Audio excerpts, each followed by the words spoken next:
आज हम लोग BA semester 2 major paper English का एक टॉपिक पढ़ेंगे विलियम शेक्सपियर के बारे में कि who was William Shakespeare. William Shakespeare कौन थे? तो William Shakespeare was an English play right. William Shakespeare एक अंग्रेजी प्ले राइट मतलब नाटककार थे, पोएट थे एंड एक्टर, और ये एक्टिंग भी किया करते थे। Widely regarded as the greatest writer in the English language, और ये जो है काफ़ी ज़्यादा अच्छे राइटर थे किसके? इंग्लिश लैंग्वेज के।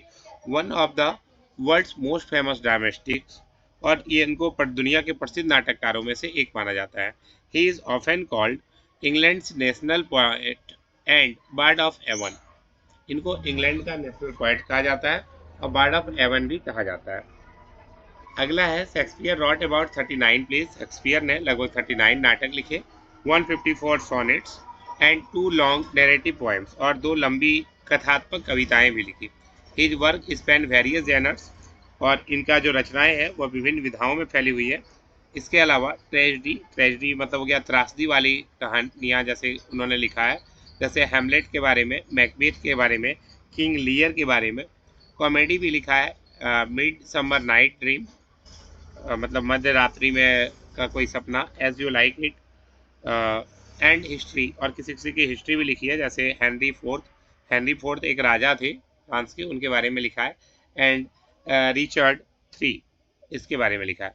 की aspect of his legacy language, he enrich the language coining many words and phrases still in use today.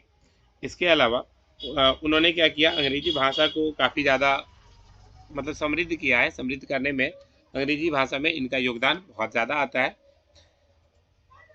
अब आते हैं इनके थीम्स के ऊपर। His work explore timeless human emotion, और इनका जो वर्क है उसमें ह्यूमन इमोशन के बारे में काफ़ी कुछ बताता है, जैसे कि लव के बारे में, प्रेम के बारे में, जेलसी मतलब ईर्ष्या के बारे में। जेलसी तो जान ही रहे हैं कि सिंपल भाषा में अगर बोले, अगर किसी के पास आईफोन है, मेरे पास आईफोन नहीं है, तो मुझे जेलस फील हो रही है। पावर, शक्ति के बारे में।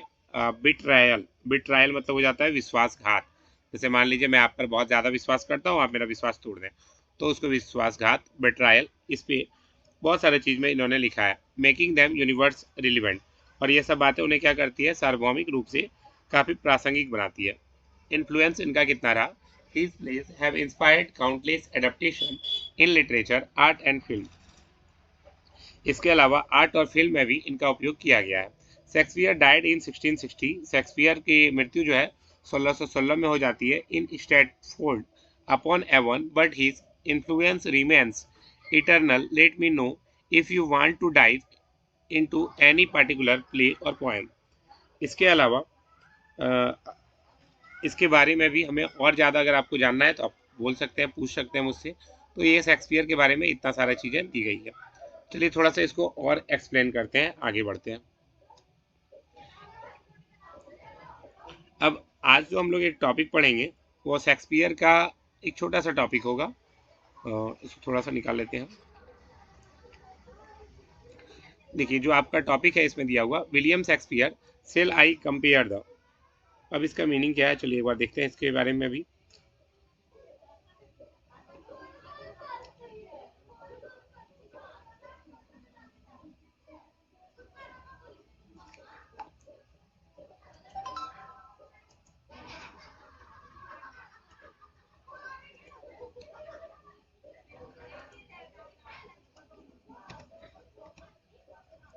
चलिए ये जो टॉपिक आपका एग्जाम में आ रहा है इस पर एक बार हम लोग ध्यान से देखते हैं। तो पहला आपका आता है shall I compare thee to a summer's day. क्या मेरी तुलना गर्मी के दिनों से आप कैसे करते हैं, इस पर ही उसने एक छोटा सा पोएम लिखा था उसके बारे में। तो दो art more lovely and more temperate, उनका आर्ट जो है काफ़ी लवली है, काफ़ी टेम्परेट है। और इन दिस सोनेट, इस सोनेट में शेक्सपियर प्रेज करते हैं किसके बारे में? द ब्यूटी ऑफ द बीलव्ड, जिससे प्रेम करते हैं उसके बारे में, उसकी ब्यूटी के बारे में बताते हैं। नॉर्मल सा बात है, जितने भी लेखक हुए हैं वे अपने प्रेमिकाओं के बारे में बहुत ज़्यादा वर्णन किए हैं, तो उसमें ये भी कुछ उसी तरह का लिख रहे हैं। Stating that unlike a summer's day which can be too hot, कह रहा है गर्मियों के दिन के विपरीत जो बहुत ज़्यादा हॉट है, टू ब्रीफ और मार्ड बाय रफ विंड्स, और तेज हवाओं से खराब हो सकता है, जबकि देयर ब्यूटी इज इटर्नल, उसकी ब्यूटी क्या है, इटर्नल है, वो कभी खत्म नहीं हो सकती। इटर्नल मतलब होता है हमेशा चलने वाला, ऐसे उनकी ब्यूटी है।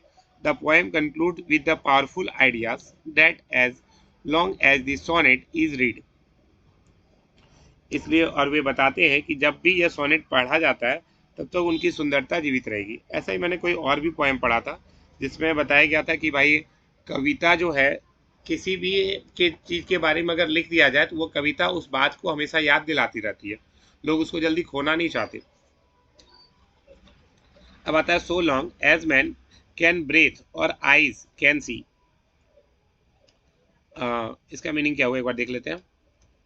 तो इसका मीनिंग आ रहा है जब तक मनुष्य सांस ले सकता है या मेरी आंखें देख सकती है, so long lives this and this gives life to thee, और ये क्या कर सकता है, हमारी लाइफ को काफ़ी अच्छा कर सकता है। जब तक जीवित रहेगा तब तक इसके बारे में बताया जा सकता है।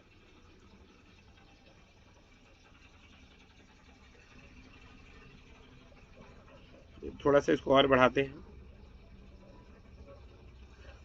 यहाँ तक समझ में आ गया या कोई दिक्कत है तो प्लीज़ बताइए।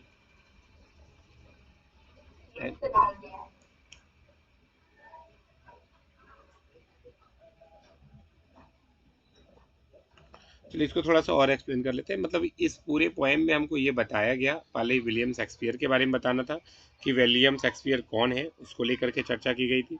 फिर उसके सोनेट्स के बारे में चर्चा की गई कि उन्होंने कितना सोनेट्स वगैरह लिखा है, और उसके बाद टोटल मिला के कितना सोनेट्स है, तो उनका लगभग 18 सोनेट्स है। उन 18 सोनेट्स के बारे में हमको समरी बताया जाएगा। उस समरी के बारे में फिर हम लोग थोड़ा सा लिख लेंगे, अपने से थोड़ा सा हमको देखते चलना है कि क्या क्या चीज़ इसमें ऐड किया जा सकता है। फिर उसका स्ट्रक्चर हम लोग देखेंगे कि किस प्रकार उसका स्ट्रक्चर फॉर्म हुआ है, उसमें क्या क्या चीज़ लाइंस को ऐड किया गया है, किस प्रकार राइमिंग सीन है। जैसे राइमिंग स्कीम जो होता है वो लगातार होना चाहिए, सुनने में अच्छा लगना चाहिए, उसका फॉर्म सही होना चाहिए। फिर लिटरेरी डिवाइसेस पर हम लोग ध्यान देते हैं, जैसे मेटाफर उसका क्या है, किस तरह से उसको लिखा जा रहा है। इमेजनरी उसमें क्या क्या विविध तौर पर हम लोग डाल सकते हैं, उसका एस्पेक्ट क्या कर सकते हैं। फिर उसको पर्सनलीफाई करते हैं कि किन चीज़ पे बारे में लेखक जो है हमें फोकस करना चाहता है, उसमें क्या क्या चीज़ ऐड किया जा सकता है। थीम के बारे में चर्चा करते हैं, और अब थीम में भी बहुत सारा हो सकता है, जैसे कि नेचर के बारे में हो सकता है, कोई परमानेंट आर्ट के बारे में हो सकता है,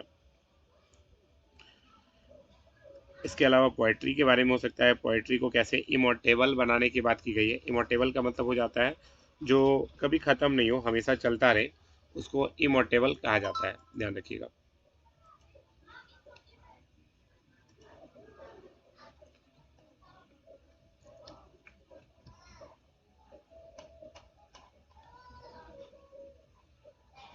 इसमें थोड़ा सा अपने से देखिएगा। इमोर्टेबल का मतलब वही हो गया कि जो भी सोनेट लिखे जा रहे हैं वो क्या चीज़ के बारे में बताते हैं, उसका इटर्नल लाइन किस बारे में बताते हैं कि बिलव्ड जिससे हम लोग प्यार करते हैं, उसके डेथ होने के बाद भी उसके यादों के सहारे हम लोग जिंदा रहते हैं, उसके बारे में बात की जाती है।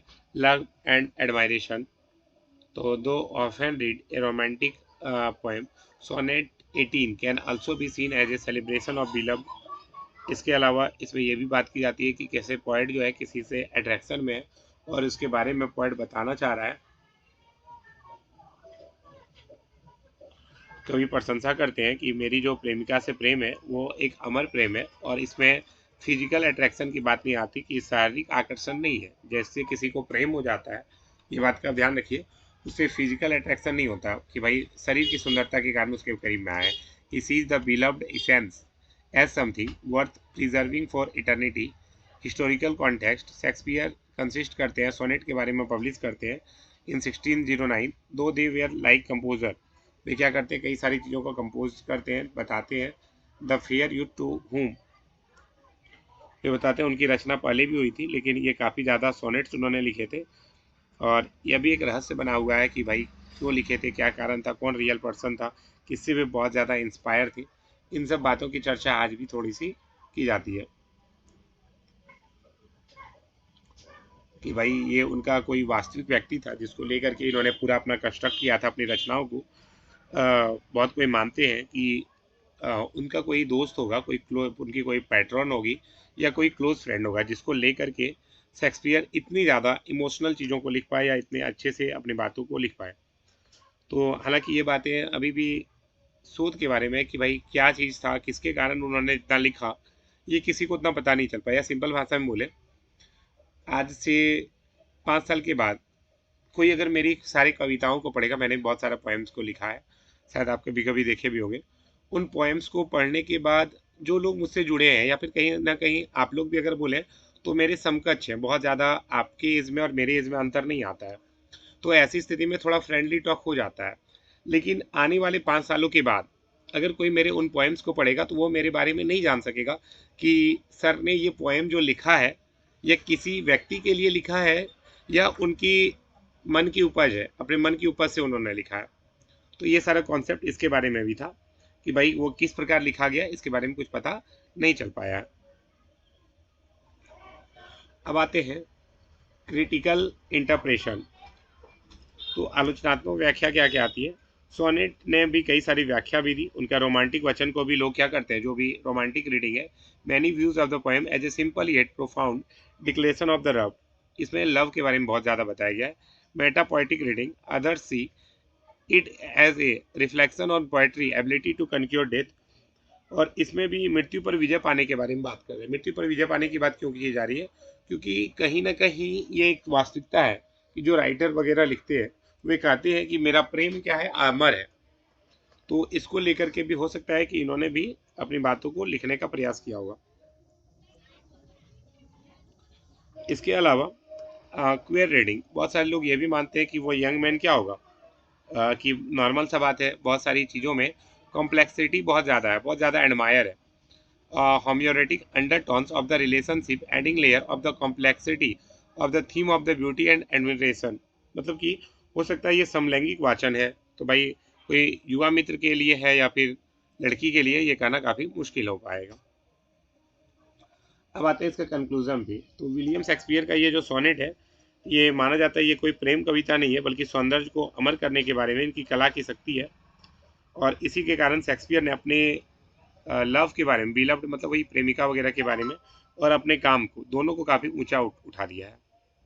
ठीक है, तो इस प्रकार ये टॉपिक आपका कंप्लीट हो जाता है। तो आज हम लोग इतना ही रहने देते हैं, जहाँ पे दिक्कत होगी वहाँ पे आप पूछ सकते हैं। Okay, thank you so much.